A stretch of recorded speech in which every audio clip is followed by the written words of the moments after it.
All right, well at 9:44, we're heading into the heart of outdoor entertaining season, and no party's complete without a bowl of salsa to dip and dunk. But rather than reach for that ready-made jar, Kristen Coffield of the Culinary Cure is here with sweet and sassy recipes to impress your guests. Exactly, and what makes a party more fun than something spicy and something sassy?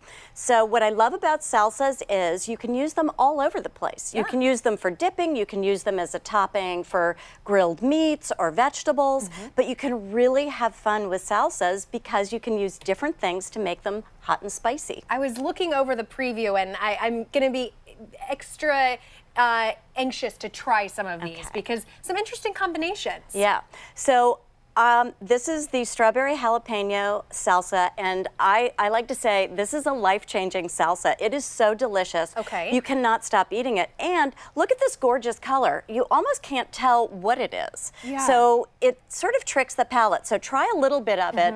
It's got jalapeno. It's made like a traditional salsa. So there's jalapeno, there's onion, there's cilantro, but it just has that sweetness that changes everything.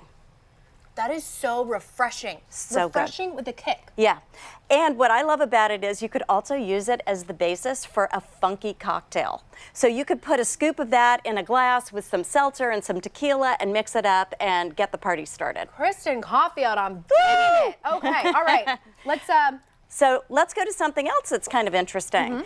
Here's a Bloody Mary salsa. So what I've done here is I've used horseradish for the heat. Okay. It's also got jalapenos in it.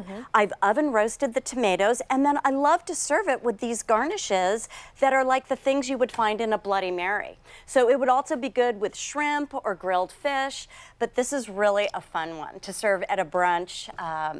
Isn't that different?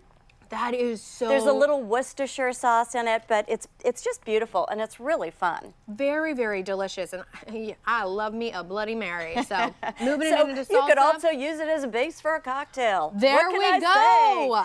All right, what is this? Okay, this is the crack of the salsas. This is my hot bacon and corn salsa. It's really more of a dip than a salsa, but it's so delicious. You can serve it with potato chips, which is kind of interesting, or any chip that's your favorite chip, but I've used fresh corn. It's got jalapenos, all the other things that you'd put in salsas. I just need to say something about corn. Corn is one of the most genetically modified foods on the planet, so I encourage you to always go for non-GMO organic corn. Okay. Protect the planet and protect yourself. So take a taste. And then do you bake this? I do. I serve this hot. You can make it in a, this is a little baking dish, but you can make it in a cast iron skillet and just put it right on the table. Okay, I know why you call it crack. Yeah, it's really good. Ooh. It's good on anything. Oh my gosh. Yeah, that's a You're party selling favorite. Me. I haven't had one I don't like yet. All right, what's next? Okay, let's get crazy. Let's have a watermelon salsa. Ooh, so summery. One of the things I like about this is that instead of using cilantro, I've used mint. So it's watermelon, it's mint, it's cucumber, and of course, all these fruits and vegetables have medicinal benefits and health benefits as well. So when you're making a salsa, I mean, of course, the corn and bacon salsa is a little bit naughty, but you know, we had to have that. But all of these other salsas are really good for you, and they're a great way to incorporate more fruits and vegetables in your diet. They're a great way to use seasonal produce. And whenever I'm coaching people, I'm always trying to help them get more plant-based foods in their diet. So this is a great way to do this while you don't feel like you're sacrificing anything. Because you feel like you're indulging, you know, sitting around with, you know, some nibbling and whatnot. But you're right, this is a great way to kind of sneak it in. And I've used these incredible gluten-free chips. You can use lots of vegetables. So there's lots of ways to layer on the health benefits when you're doing this. And now the interesting dessert salsa. So you don't normally think of salsa as a dessert kind of thing. Okay. So I've taken these gluten-free chips and I've made them cinnamon and sugar, so a lot of cinnamon, because as we know, cinnamon really reads sweet, so you don't need to use a lot of sugar. And then For heat, I've used raw ginger.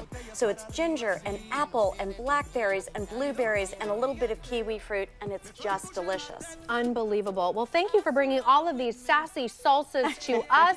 You can find more Kristen Coffield At thecularycure.com. at thecularycure.com. Visit me.